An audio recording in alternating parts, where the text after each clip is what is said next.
Yeah. Assist me in the pledge of allegiance to the flag, please.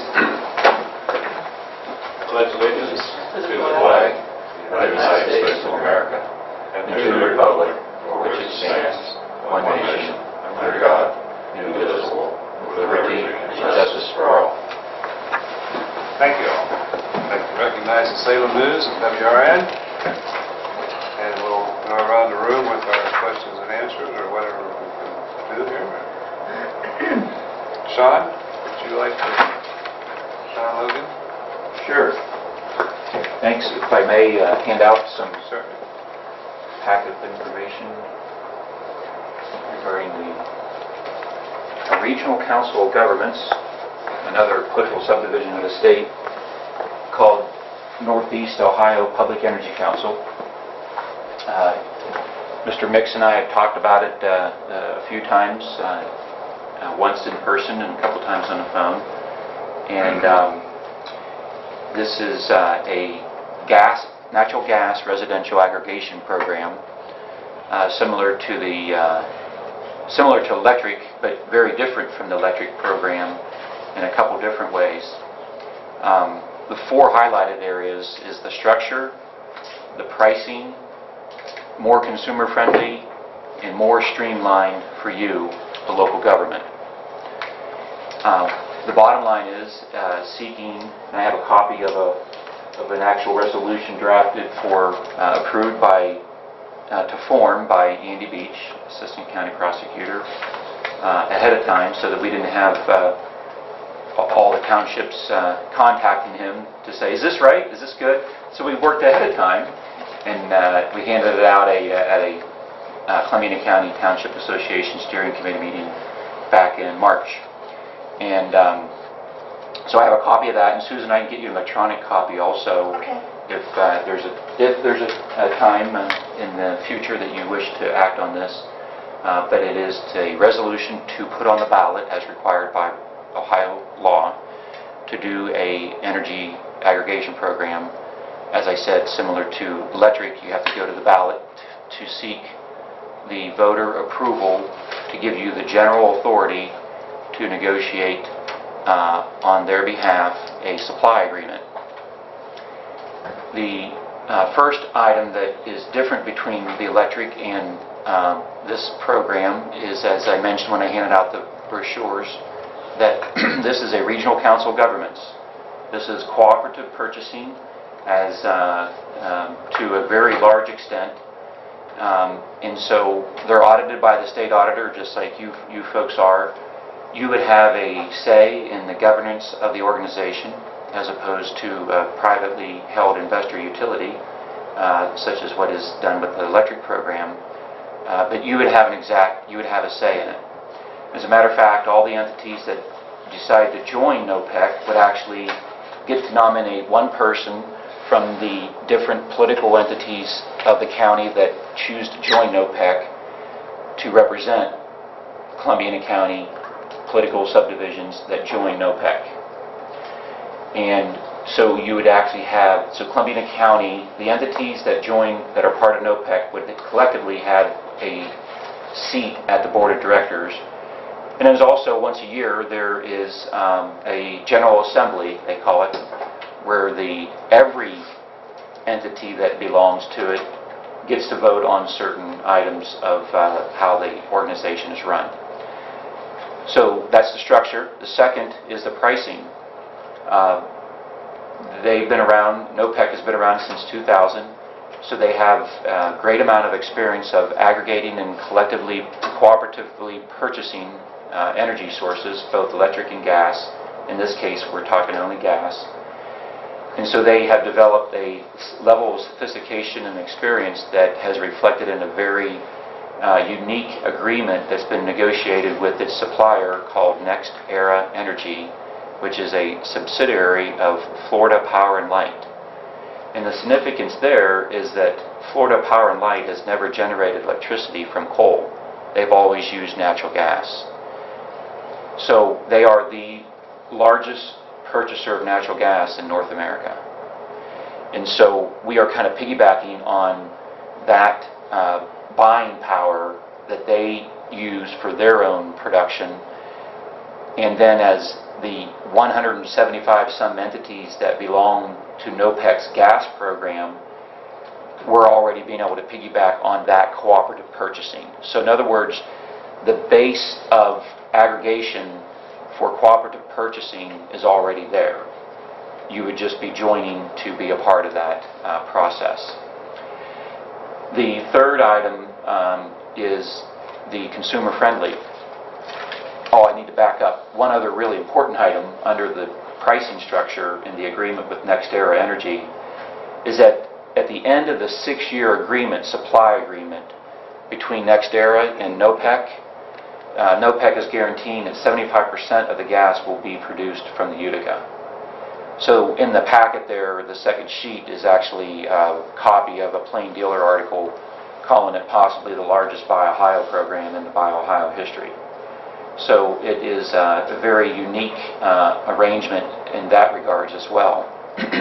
And that will also lend itself to lower the expectation, both through the size of the volume that NextEra purchases through Florida Power and Light, the pricing structure that was negotiated by NOPEC when they brought NextEra on as its supply partner, coupled with the locally produced gas, and won't have to pay the transportation costs that we do now, say from Louisiana and Texas. It is greatly expected, very comfortably expected to be lower than NOPEC's current program, which is 2 cents off per 1,000 cubic feet. They believe that the NOPEC variable rate can absolutely beat its fixed price program, which is 2 cents off of whatever the lowest is at that time. So that's a program they have right now. So the likely result is lower, but there is no quoted price right now, and there's no guarantee for it. And frankly, when purchasing gas, you don't want to lock in right now. It's too fluid, and it's a much different commodity than purchasing electricity. But through, again, the sophistication, the experience of both NOPEC and NextEra and Florida Power and Light, there's a lot of unique features built into this that is not available from other entities that are participating in supplying gas for aggregation purposes. The third item is consumer-friendly. Let's say it goes all the way through. You put it on the ballot, folks choose not to opt out, they're part of the program. They get a solicitation that they think is better, or they just say, I don't like this program for whatever reason. They can leave, no questions asked, without a fee. And if they want to come back, they can rejoin with NOPEC with no fee. Now, you have to be careful to make sure that they understand that who they went to may charge a fee for leaving them. But to rejoin NOPEC, NOPEC doesn't have a fee coming or going. They view it as consumer education because it's a non-profit entity, that the consumers would be, they're paying that much attention, then that's half the battle, is having folks understand where their energy comes from and what they pay for it. And the third is, because it's a governmental entity, or the fourth item, the streamlined process for you as a local government entity is you have no paperwork to file with PUCO. No affidavits, nothing like that. It's already done through NOPEC's operating plan. When you decide to join NOPEC, which is a separate vote after the vote of the people, you adopt their operating plan, which is already approved, and its good standing status with PUCO is maintained by NOPEC and their staff. So you'd have so streamlined for the local government. It's more consumer friendly. The pricing structure is very unique and beneficial to all of us, including buy local. And then the very first item that I mentioned was that its structure is a fellow local government. So the procedure to get it on a ballot is what? You would have to vote this resolution by no later than this has to be the Board of Elections by August 6th. Wednesday, August 6th. So this resolution gets it to the ballot for the voters to consider. And if it's approved by the voters, then there's 2 public hearings are required after it's approved by voters, and NOPEC will conduct those. They will likely be done on a regional basis. Because it is a governmental entity, another item of this more streamlined process,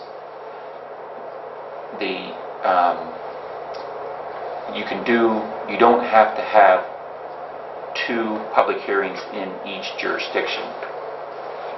You can designate another meeting, let's say in Lisbon, as one of your 2 for your citizens to attend and learn more about. But prior to all that, NOPEC will be doing education programs and meetings, if you wish, to help educate the folks within your area as to what the program is. We kind of call those information meetings. They're not required by law. They're additional work done by NOPEC staff to say, here's what this is and here's what it isn't. So the procedure is fairly simple. If you were to put this on the ballot, the next decision would be, do you want some additional public information meetings, and or do we want to go collectively? We could get everybody together that goes to the ballot. So far, Knox, Butler, Hanover, Center, Middleton, Unity have all gone, are all going to the ballot. Springfield is expected this week. Hopefully Goshen in the following next month sometime. That's not a for sure thing. That's hopefully will be the case there as well. Potentially Beaver, and potentially Jackson and Milton townships, and potentially Lisbon Village, and I've lost. There's about 28 entities that were part of the effort. So. So you'll get that to Susan for us to Yeah. sign? Yeah. You want an electronic copy? Okay. You want a hard copy now? Yeah. Or is there one in that original packet? In the original packet that you gave the steering committee? Yes. Okay, that's probably at my office still. Okay. All that stuff. That's good. So thanks for your time. They get a variable rate. How often do they recalculate that? They're looking to, roughly 3 to 5, 4 to 6 months, whatever, to take advantage. The purpose is to take advantage of whatever the market has at that time. But if it's necessary to lock it in longer to avoid higher prices, then definitely, because that's in their best interest also, to buy it at the cheapest, lowest price. Yeah, so there's been some confusion that some of it's even been in the paper, and then even some other entities have wondered, well, that doesn't make sense to not lock it in. And if you remember the first generation, I'll call it, of gas aggregation programs, a lot of people were complaining because they had it locked in, and then the price dropped. And so this is to take advantage of the best of both worlds. Because of their experience and sophistication as a direct buyer and not just a broker of the gas, they're going to be able to have the ability to do a bit more forecasting. And actually, in the contract, I learned this today from Brenda Fargo, in the contract, Next Era Energy is required to communicate directly to NOPEC executive staff what they see is coming, well in advance of having to actually make a decision. So there's established lines of communication that the supplier must share what they see is coming ahead of time, and so that there's not those decisions that are disruptive, like have been in the past, or to avoid being locked in too long. Township votes it in. Does everyone in the township have to be on that program? If they choose not to opt out, Okay, they'll have that choice to opt out if they want to. yes.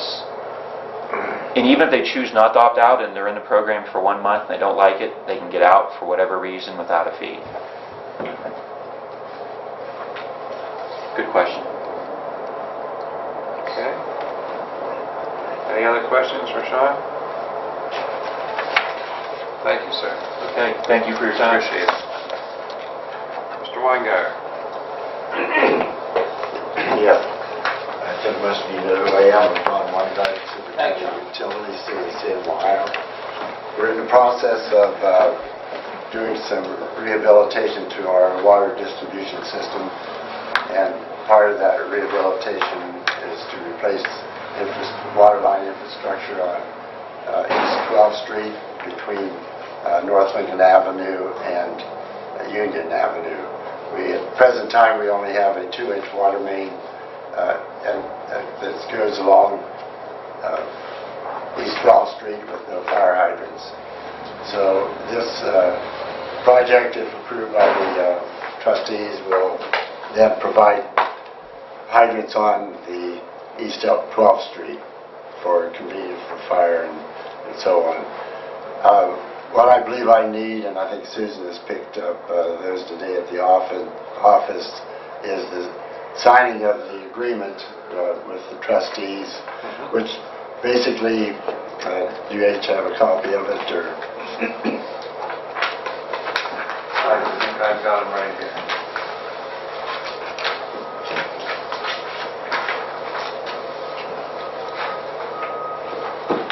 And it simply says there in the highlight points that a new 6-inch PVC water main connection to the existing 6-inch water line on the westerly right-of-way of North Lincoln Avenue to be installed in the south 5 feet of the pavement on East 12th Street to connect with the existing 6-inch water line near the center of North Union Avenue.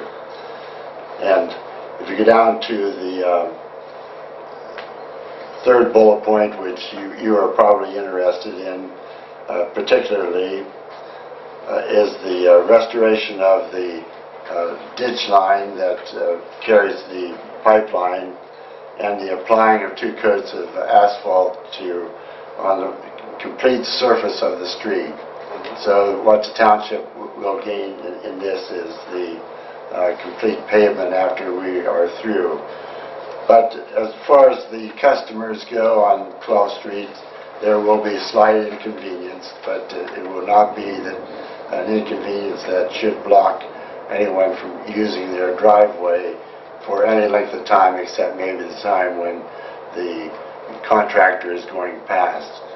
And when we have put in the water line, and then we'll go through the process of sanitizing it, pressure testing it, and then we will move the water services from the 2-inch off of the 2-inch and back onto the new water main. So I guess that's about all I can tell of you. But this way, on the back page there, you'll see that at the first line there, the City of Salem Utilities Commission will be responsible for 100% of the project cost, with no cost to the immediate customers there on East 12th Street. And we have already taken bids for it. It's a bid over $120,000 for that bid. We have not given a notice to proceed subject to this meeting, but subject to your approval of this agreement, then we will sign a notice to proceed and allow the contractor to get his supplies in. And my understanding that they will be ready to start on this project very soon after the contracts are all signed. Greg Suzanne is the contractor that was the low bid for this project. So I brought a set of plans if any of you would like to see the general plan of the... No, I have that set of plans that we have. You've seen it again. Any questions? The only thing I wondered about, weather permitting, any idea how long it takes to get this project completed? Mr. Chairman, Mr. Rublad, probably within a 90-day window this summer. Of course, there's always the grass seeding that could be planted in a dry season and it won't come up, but I would imagine the contract should be done in a 90-day window. The one thing, we had planned to open cut the North Lincoln Avenue, but because part of that is under the authority of the state of Ohio, we will be making a bore and a case under North Lincoln Avenue so that we don't disturb the surface of that street there. So. Thank you. Welcome. Chief? No, I have nothing. Okay. How'd the cruise go? How'd the cruise go? Good? Yeah, we had a couple. Nothing. They behaved.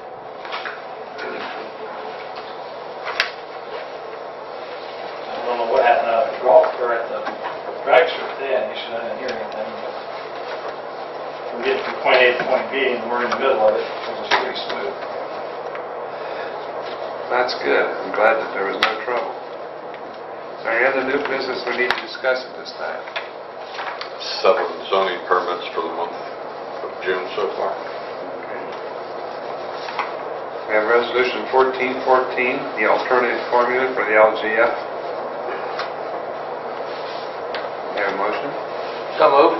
Second. Trustee Nix? Yes. Trustee Rudow? Yes. Trustee Hendricks? Yes. Under old business, we just discussed the Salem Utilities Department for the putting in a new water line and the repaving of the street. Is there any other old business to discuss? Approval of the minutes and the financial statements of 6/9/14. So moved. Second. Fiscal officers' announcements. Refunding checks and ACHs for $23,519.41. Grassroots are in your packets. Thank you. Derek to go see the roller. Yeah, we need to approve Derek to go down to Virginia to look at a roller for the roads, the road department. So we need special to do that. Where you going? If the roller's still available, he plans on going Thursday and Friday. Should be one night stay. 26th and 27th. Get a call Wednesday, talked to the guy today, and the guy said there's someone that's looking at it. And Derek's supposed to call him back on Wednesday, see if it's still available.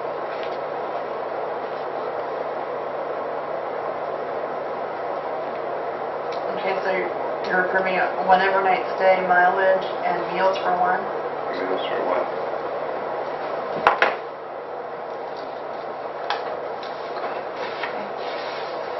Okay. Trustee comments, Mr. Rudow. I have none. Mr. Henry? I have none. And I have none.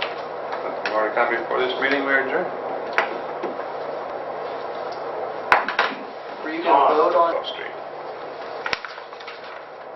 I make the motion to approve it. I second.